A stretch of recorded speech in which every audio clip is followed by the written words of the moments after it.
Hey everyone, welcome back to another exciting episode of Tech and Production. Today, I, Bancroft, am being joined by Jake, Fluff, and Jimmy today. What's going on, y'all? Howdy. Hey, people. It's kind of becoming more of a consistent thing, having us four of us here instead of just being like one-on-one or three people. Yeah, I mean, we got to keep it interesting for the 90th Gotenks matchup on the channel. Truth be told, I feel like this might be the fifth. I feel like we've had more babies, and there's been 3 different variations of babies, but I feel like we've had more babies in the long run. We've had an evolution of baby versus like the simp Gotenks. Look, But somehow the simp always wins. Baby is showing character growth. I feel like everybody except Fluff really has grabbed onto one deck and really played this whole format. Yeah. Towards the start, I kind of jumped around. I played a little bit of Dark Broly. I think about revisiting Dark Broly as well because that deck's really, really good. I don't know. I've played 5 or 6 different decks so far this set. But you this is the only one you've played More than harsh that. competitive. Okay, that's fair. I have, you can't really say that I'm playing different decks because I feel like I'm just playing good blue.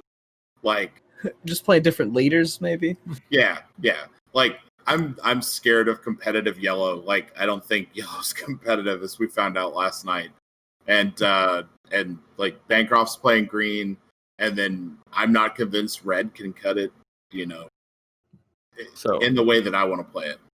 Getting completely sidetracked, unfortunately. Yeah, sorry. They were playing Gotenks versus what did we end up calling your Bulma deck? Battle Power Bulma. Battle Power Bulma, which uses the Gogeta engine.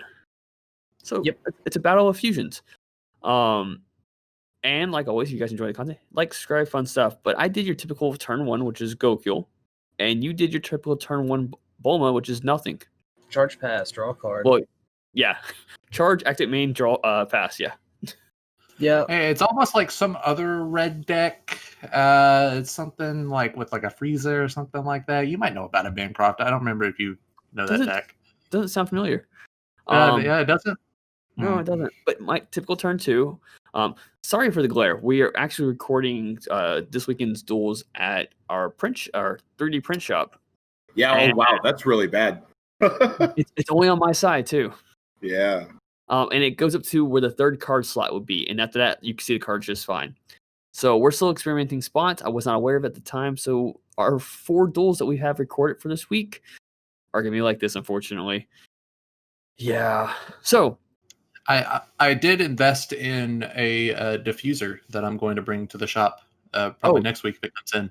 So nice. It'll help out for the visual of the content, not so much the repetitiveness of Gotenks content.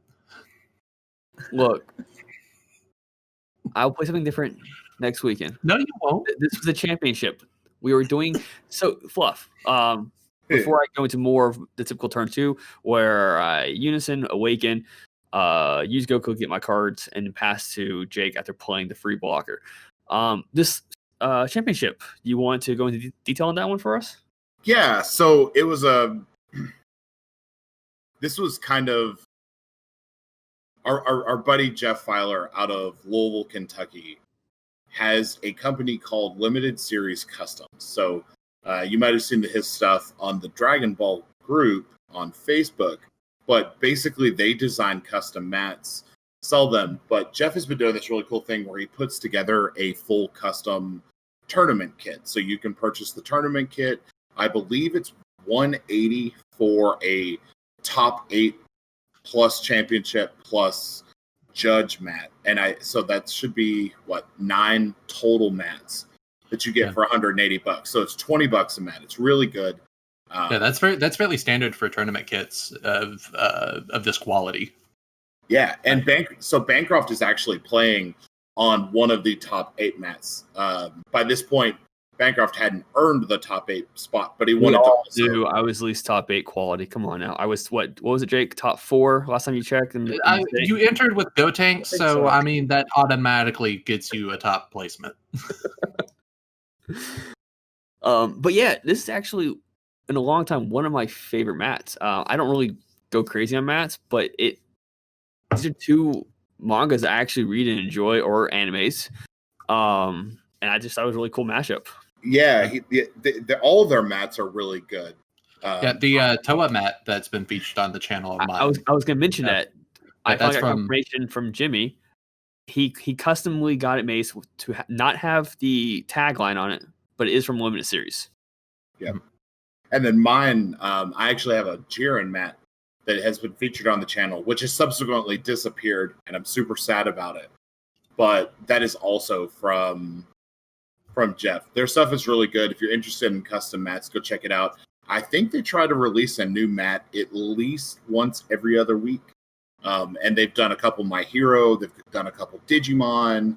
I think there's a couple other mats that they've got, but it is primarily a Dragon Ball product. So shout out to Jeff, LimitedSeriesCustom.com. If you're interested in mats, go check it. This is not a paid sponsorship. Exactly. I was about to say that. So getting past the non-paid sponsorship. Wait. You're not getting Limited Series Custom money? Until I get emails, that's not happening. So I charged on my turn 3 real quick the blocker, man, because I have one in the field already. But that's the reason why I decided to charge it, because regardless of what happens from here on out, blockers are useless. But I did get Gotenks out, and I stopped swinging at Jake because I don't have crit power behind my swings right now. And I decided to not continue giving you resources. And that's why I just stopped attacking you. It's a good call. Yeah. Swing with the Gogeta here and finish off your Gotenks. Yeah. I never realized how good that one-hit wonder SS3 is in this deck. When I saw it in the original list and Jake said he was running, and I was like, that's kind of a waste of a slot. But now realizing that puts out a 15k beater or just a 15k blocker, like that's really nice. Especially once you put your big boy Gogeta out there, because you're probably going to be able to block and it'll survive because whatever they're attacking with is not going to have any power. Right. Or once you block with it and it goes to the drop, you can pay a red and warp it in the activate battle timing to give something minus 5k and play another one. So they kind of start chaining together once you use the first one. And here you went heavy into my Unison. Yeah, I've had this Unison activated on me before. And how does it feel? How does it feel, Jake? Please tell us how it feels to have this Unison played on you, because I want Bancroft to understand that he is hurting the people he calls friends. We had a long conversation about who I consider friends last night, guys. Come on now. When you have a Unison with a -7, you look at it and go, that's never going to happen. And then when it does happen, you're like, oh, I'm bad for letting that happen. Yeah. Yeah. I think every time there's not an exception. I have never lost to Gotenks in a match where that -7 hasn't resolved. Which is precisely why I went so heavy into it here. Yeah. If that -7 resolves, I think you just lose the game. Because then he's got knowledge that you don't have. Bancroft here plays another Gotenks. Yeah. The 6 drop. Yeah, the 6 drop anniversary Gotenks, just if you can't see it, guys. There's no KO target for him, I don't think. Or he KO'd. No, there was. Yeah, the Goku. Yeah, but resolving that Vegito effect gives the Gotenks player so much additional knowledge towards edging out that game. If you know that your opponent's not going to get a negate or a super combo in life, you're more willing to give them resources. Yeah. So here, when I swung, I hesitated to swing because I was like, if he has an after image or yada yada, it's dead. And you didn't. And I'm like, okay, cool. And you're like, -20 for battle. I'm like, okay, restand, and I'll swing again.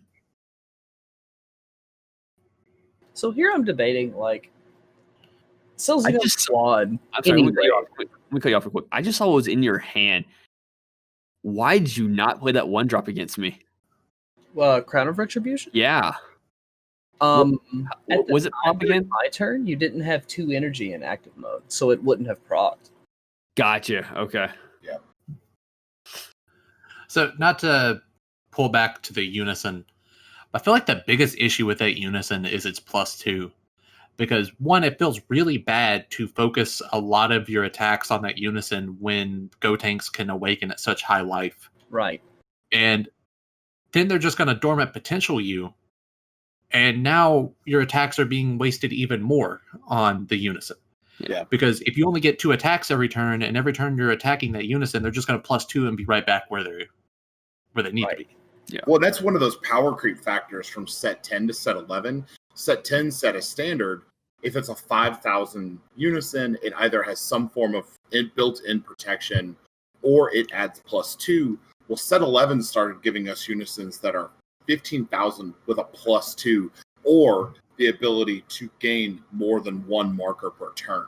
So it's kind of that power creep at play here. And that's why that Vegito feels really strong compared to things that we had seen. So for clarification, you swung Gogeta into my Gotenks.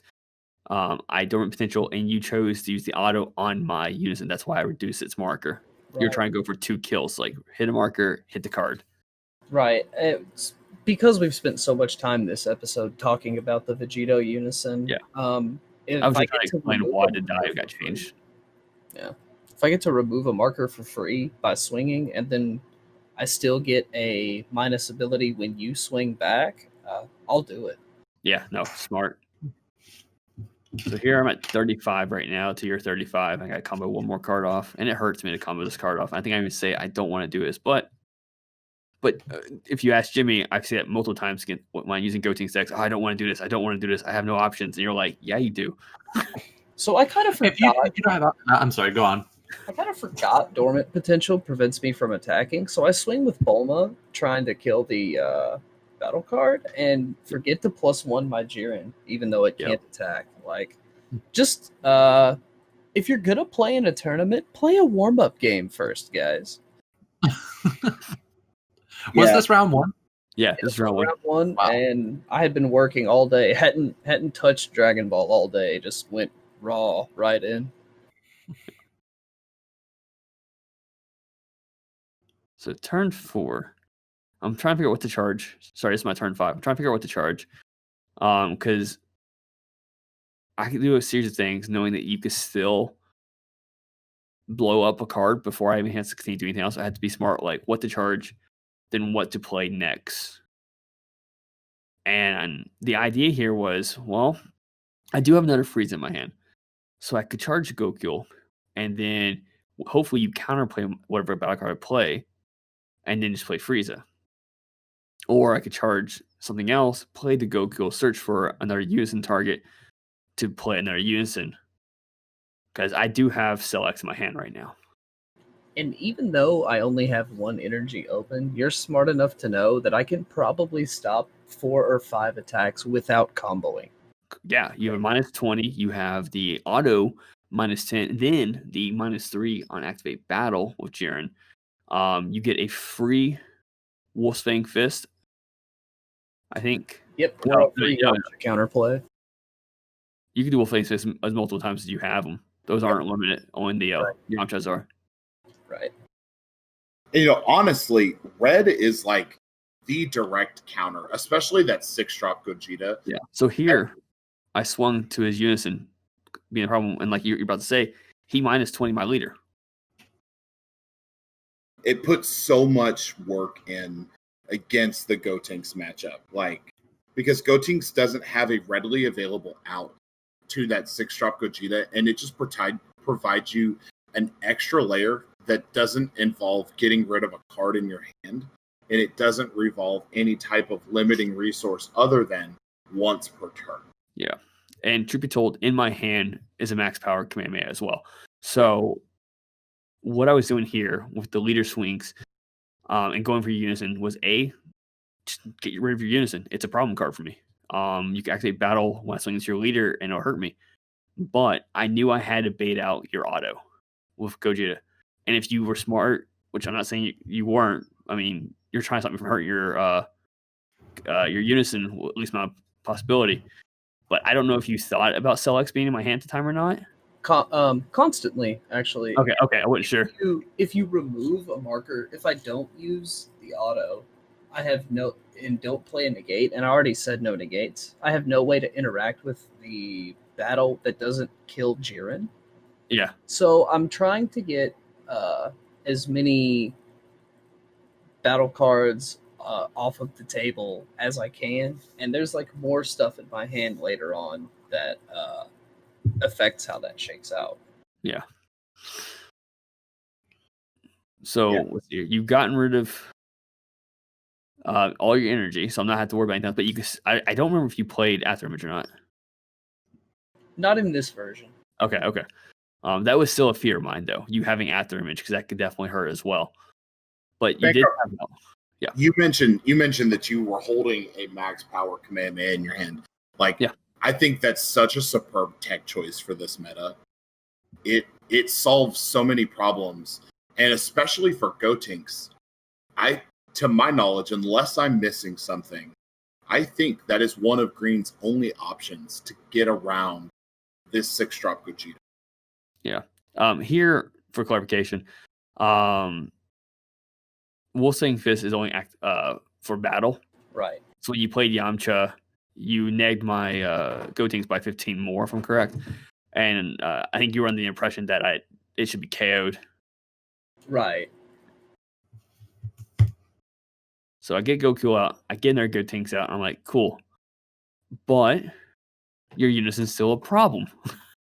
And you nag my Gotenks by 10, which is annoying, none the least. So I kill your Yamcha because they both have blockers, so all right. We'll kill the one with higher power. Yeah.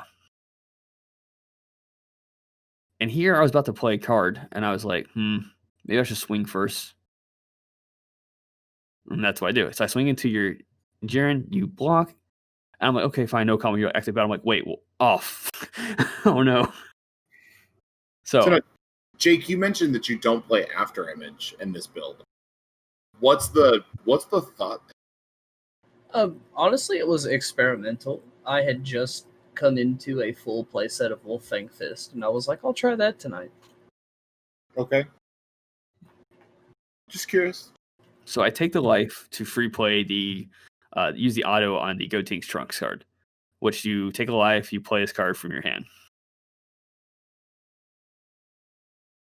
Now I activate the main on the actual Gotenks card, which you pitch this card to your drop, you search your deck for a Trunks, and you can either play or add to hand. And I'm like, I've used a lot, I've charged a lot. I'm hoping there's at least one in my deck. And I think there's 4 cards left for my hand until I found one. I was like, oh, thank God. Because now I have what I need on the board to go to Selects. As I said, that should give you enough on field to rip that. And that's a huge problem. And there it is. Yep, that's the game. And I was just clarification, just showing, like, just in case, like, I had a super combo, I had these other things. That's okay. It's sometimes I like to rub it in. Well, I do it mainly because one of our players in particular likes to call the game early, or wants to run things back. So I start just showcasing that stuff just in case. Like, look, this was my option, just to show you, like, just to make sure, like, did you have a way out? Like, this is what I would have done on this turn. But he did have dual attack, so even if you were able to stop the first attack, by comboing out, I don't know if you would have had a hand for any additional attacks. I think that kind of goes to show that, like, sequencing is certainly a factor in this matchup. I feel like had Jake sequenced a little differently. Oh, I played this game terribly. Oh, yeah. You might have been able to blow up a Gotenks or, hold him back just a little bit longer. Now, I do think, given the way that, like, Bancroft's field was swelling up, he would have eventually been able to drop the cell on you one way or the other.